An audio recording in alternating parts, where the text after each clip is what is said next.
Hey, what's happening? I'm Myles Kennedy. Welcome to Metal Talks.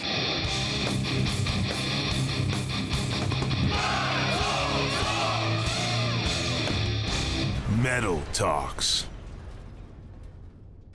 The art of letting go, the meaning of the art of letting go. I just think I've reached a point in my life, the more time I spend on this planet, where I think I was just hungry for a different way of navigating life, the treacherous waters of life, and I found that I was just falling into certain traps, being a little more reactive than I wanted to be, not as present as I would like to be, I think taking certain things for granted. And I've just a lot of soul searching, a lot of work to try and evolve myself, and I'm always real careful anytime you get into this kind of deeper subject matter when you're writing records, because I don't want to be I'm not trying to change anybody's philosophy on life, but these are things that I use in my own life, that I need to remind myself of through song. I write these songs. It's kind of a selfish endeavor because I want to just remind myself, hey man, remember this, to try and be better. Yeah. I feel like the art of letting go is kind of it's kind of a broad statement, and there's a certain one of the things I'm working with is really not so much embracing, but just being at peace with the kind of the transitory nature of life. Right? It's constantly changing. It's you can hold on to something for dear life, but eventually things fade away, right? And with that record cover, there's an artist named, and I'm always afraid I'm going to say his name wrong, but it's RZA Pecker, that Tim, my manager, found his artwork online, and we were just like, wow, that's great. What if we commissioned him to take this very interesting image that he had, but integrate things from my past artistically and kind of who I am, and tie in this storyline of how things have changed in my life. So I put out a record a few years ago called Year of the Tiger, and if you look at the record, there's like a tiger, a skeleton of a tiger. I mean, that's now in the past. That's I've kind of worked through that whole period in my life through making a record. There's a lot of healing that went on. There's another, if you look, another kind of Easter egg is there's a picture of like a door, and that's from back when I played in the Mayfield Four. Our first record was called Fallout, and we had this house so that's taken from that image. It's just and then there are the octopus tentacles. You have the octopus on my arm. So it just kind of my personal story through these images. Yeah. So when I started first working on the new record,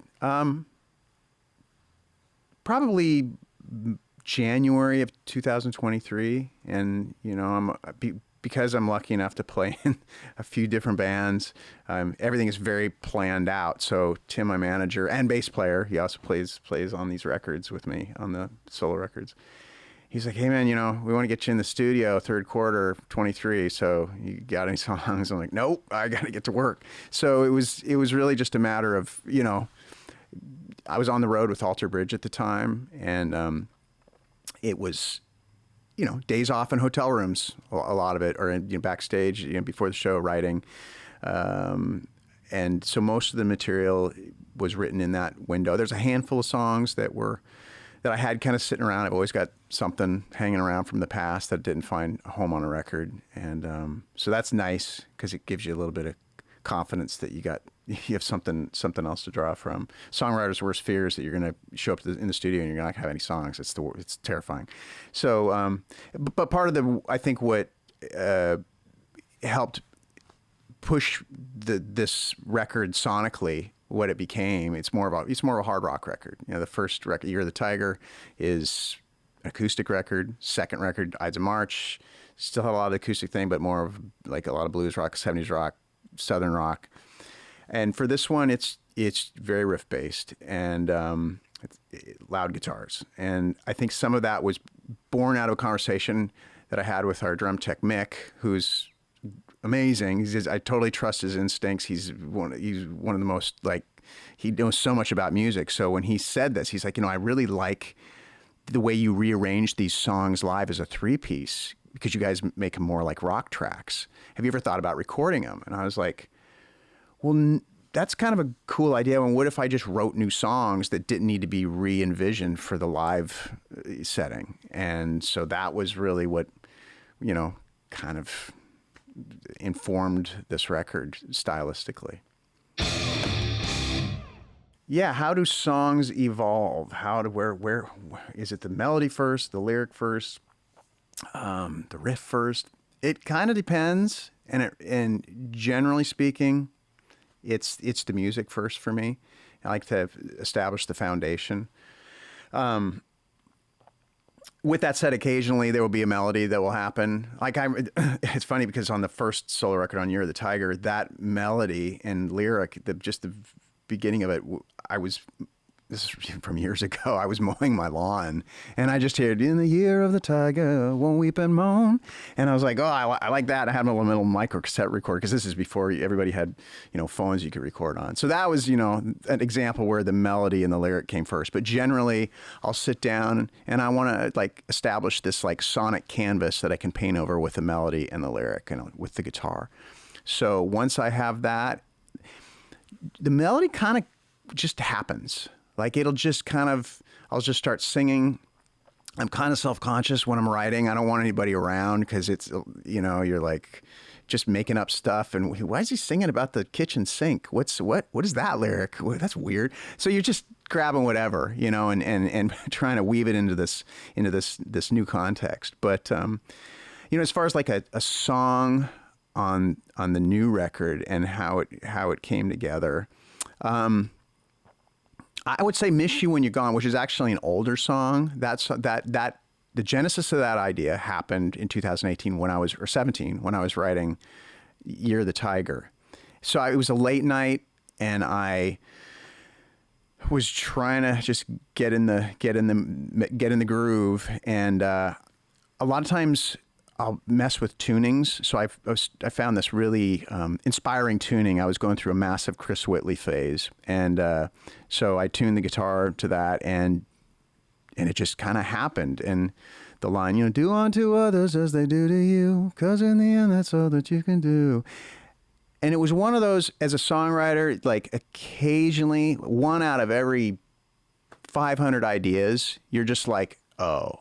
Well, the hairs on your neck are going to stand up. I'm there as I'm talking about it. I'm getting the feels here, because you know the universe just kind of drops something into your lap that is special, and you should really be precious with it. So I didn't finish it immediately. I chased that one down for a long time, and it wasn't appropriate for the context of Year of the Tiger, because that's a dark record. It's about losing my dad when I was a kid. So that a lot of those songs are dark. I knew it wasn't going to fit, but I knew that was something that I really wanted to nurture, and it took years, and I didn't finish it till really about the end of 2022. So she was finally ready to go.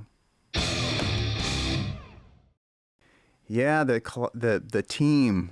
My rhythm section, I love these guys. First of all, Zia, Uddin, and I, we grew up together, and we've been playing music together off and on for a long, since the late 80s when we were kids. We were playing bars together, getting in trouble together, and so there's that history. And I have in my opinion, he's one of the greatest rock and roll drummers in the world. He's an incredible drummer and a creative drummer and a wonderful human being. Tim, who I've known now for about the last decade or so, and he manages Alter Bridge, and he manages the solo stuff. He's a very, very talented, multi-talented guy. He can manage, he can cook, he can clean. No, I don't know about that. But he's also a really great musician, and he plays great guitar, but he plays bass as well. And so it worked out really, really well that I could tap into his mad skills to play on these records and also tour. And so that's the three Musketeers. we've kept it as a 3-piece. You know, people are like, why don't you bring in a second guitar player or have a kazoo player or trumpet, whatever. And I was like, because we don't want to mess up the dynamic. Like the three of us really get along well, and we're pretty. It's a pretty sacred thing that we don't want to screw up. So the video for "Say What You Will," it was a lot of fun to make that one. I remember talking with Tim, who's, you know, the genesis of that idea. We were riffing, no pun intended, we were riffing about it, and we both agreed that we didn't want it to be too serious. Because the lyric, if you listen to the lyric, it's an intense lyric, and we were like, I don't want this to be too obvious. Let's have something a little more lighthearted.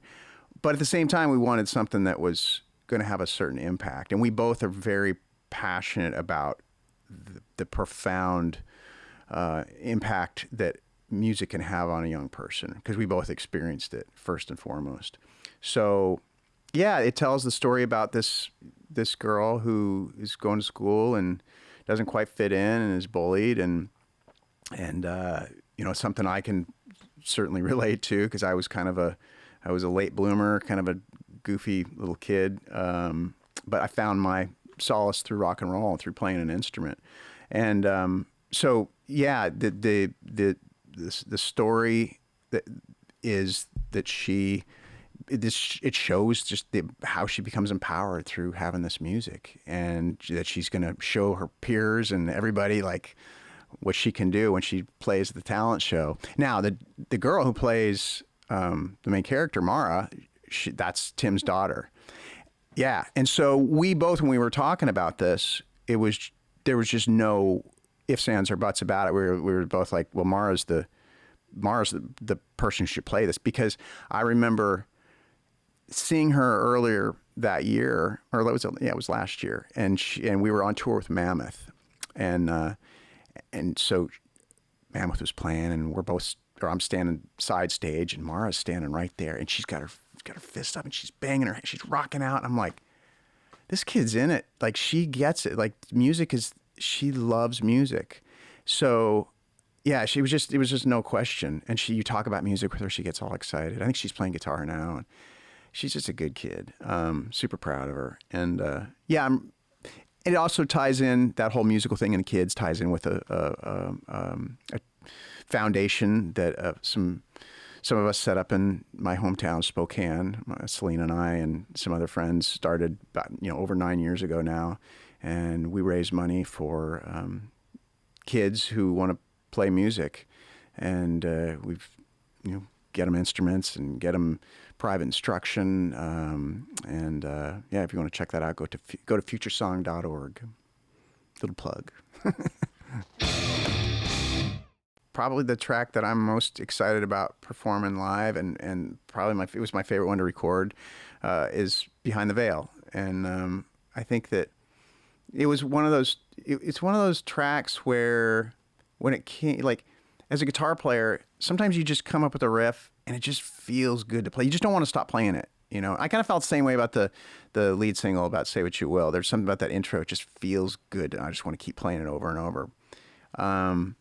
So once that was established, that foundation was established, and the feel was established, it was a matter of just making sure that, when it got to the solo section, that it would hopefully hold people's interest, because it was going to be a longer song. So I remember tracking the solo and just kind of, surrendering to the moment and really trying to channel my inner Billy Gibbons. I love Billy Gibbons. I think he's like, in the riff is really, got inspiration from him as well. But just trying to have that, whatever that mojo is, trying to borrow a little bit of that from players like that, and have it be very, it's a blues-based approach, kind of, try to have a lot of fire and emote as much as I could without killing myself. But it's fun. I'm stoked to play it live. Okay, cool.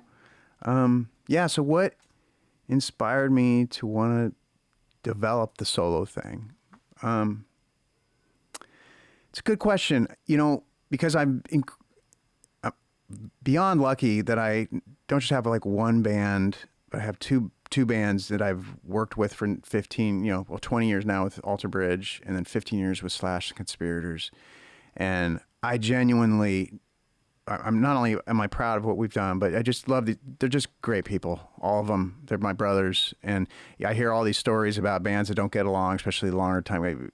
It's not the case. Somehow I've managed to be in these two galaxies with all these great people and make this music that I enjoy.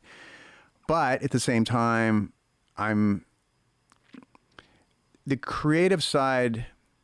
I'm so addicted to creating and the art of writing songs that I still needed to do a little more, and wanted to try and fit something else in. And to be totally honest with you, I thought it was just going to be one record. I just thought I'd do Year of the Tiger back in 2017, 18. I thought, okay, I get that out of my system. But then what I found is that I really, and not just enjoyed it, but I needed it. And I also had I got to bring Zia back into my life, having, my one of my best friends and a musician that I played with longer than anybody. And so getting to experience that, and then having Tim as well.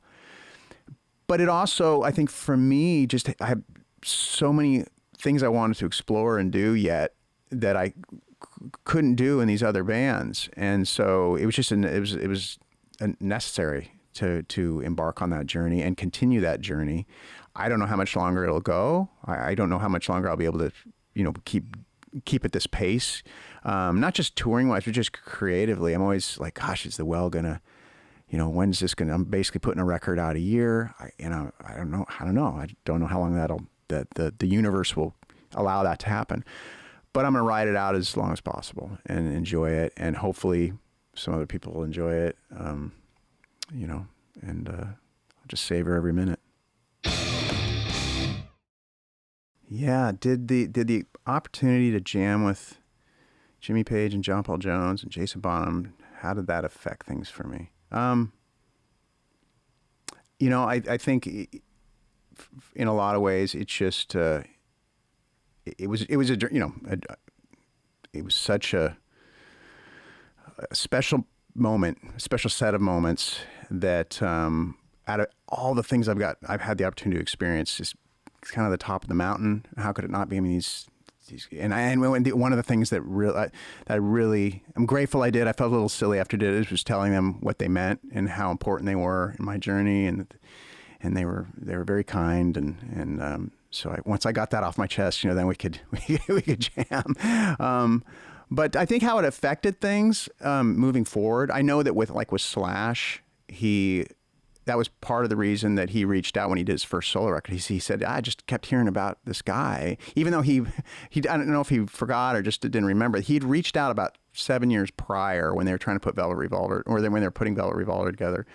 And they were just looking for guys to audition. So that was the first time I talked with him, but I never sent the demo. That's a different story. I never sent the demo back. So then he was like, yeah, I heard, who's this Myles guy, and what's up with him? So he reached out, and then he sent me the music bed for what would become Starlight. And that was really the beginning of that chapter. And so in a lot of ways, what happened with Jimmy Page and John Paul Jones and Jason Bonham kind of helped lead to the Slash journey.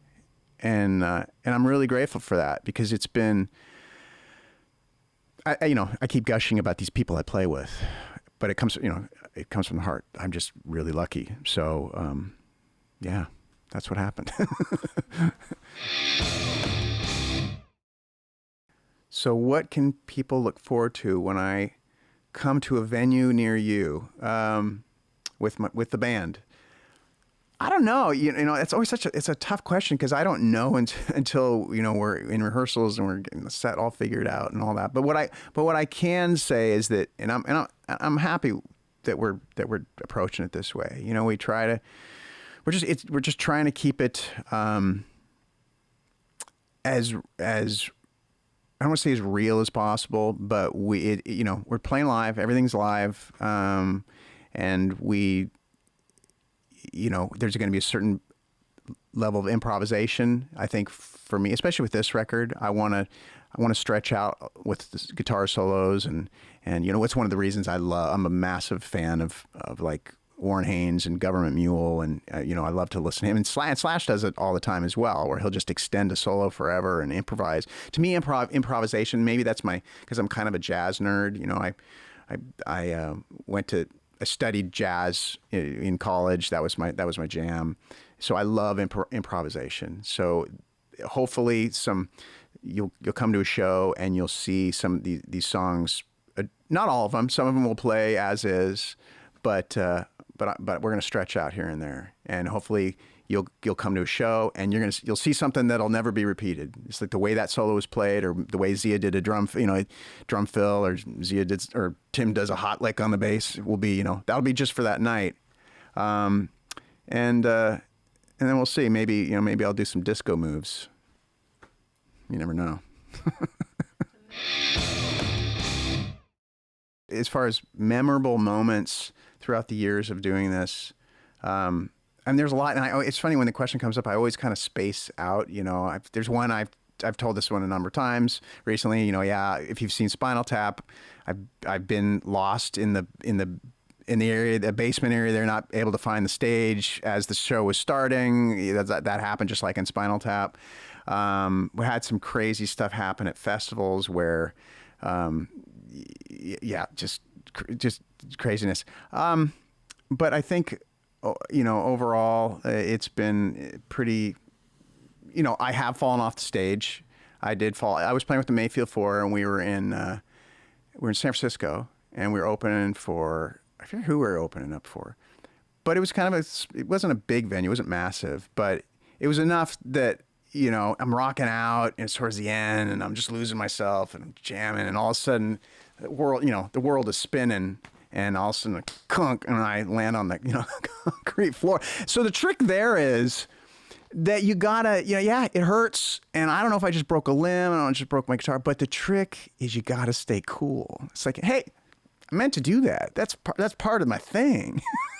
Like, I knew what I was doing. I did that for you. I did that for the audience. So yeah, it's really becomes this exercise in trying to maintain your composure. I remember playing a festival in Holland when we first started as Alter Bridge. So this was a long time ago, and those are big I think it was Pink Pop, and that's a big festival, and kind of going to stand on the monitor, and the set list was taped on the monitor, and then just totally falling on my ass. But once again, it's the art of showbiz. I meant to do that. The crowd loves it. So you just got to you got to take lemons and make lemonade, kids. That's the trick. Who else would I like to jam with or tour with? There are a lot. We would be here for the next half hour. I will say Wolfgang Van Halen and I, we've talked a lot about it, so hopefully one day that'll happen. I would love that. Who else? My first musical memory as a child was seeing Stevie Wonder on Sesame Street. And to this day, Stevie is still like, that's where I started singing as a vocalist. That was the guy. And I used to drive in my car and just try and sing along with songs in the key of life, and there's a greatest hits record he put out. I try and sing along with that. So Stevie Wonder is another one, to some degree. There's so many cats out there that maybe I tell you what, Wolf, Stevie Wonder, who else would be? Maybe John Paul Jones. There we go. My dream band.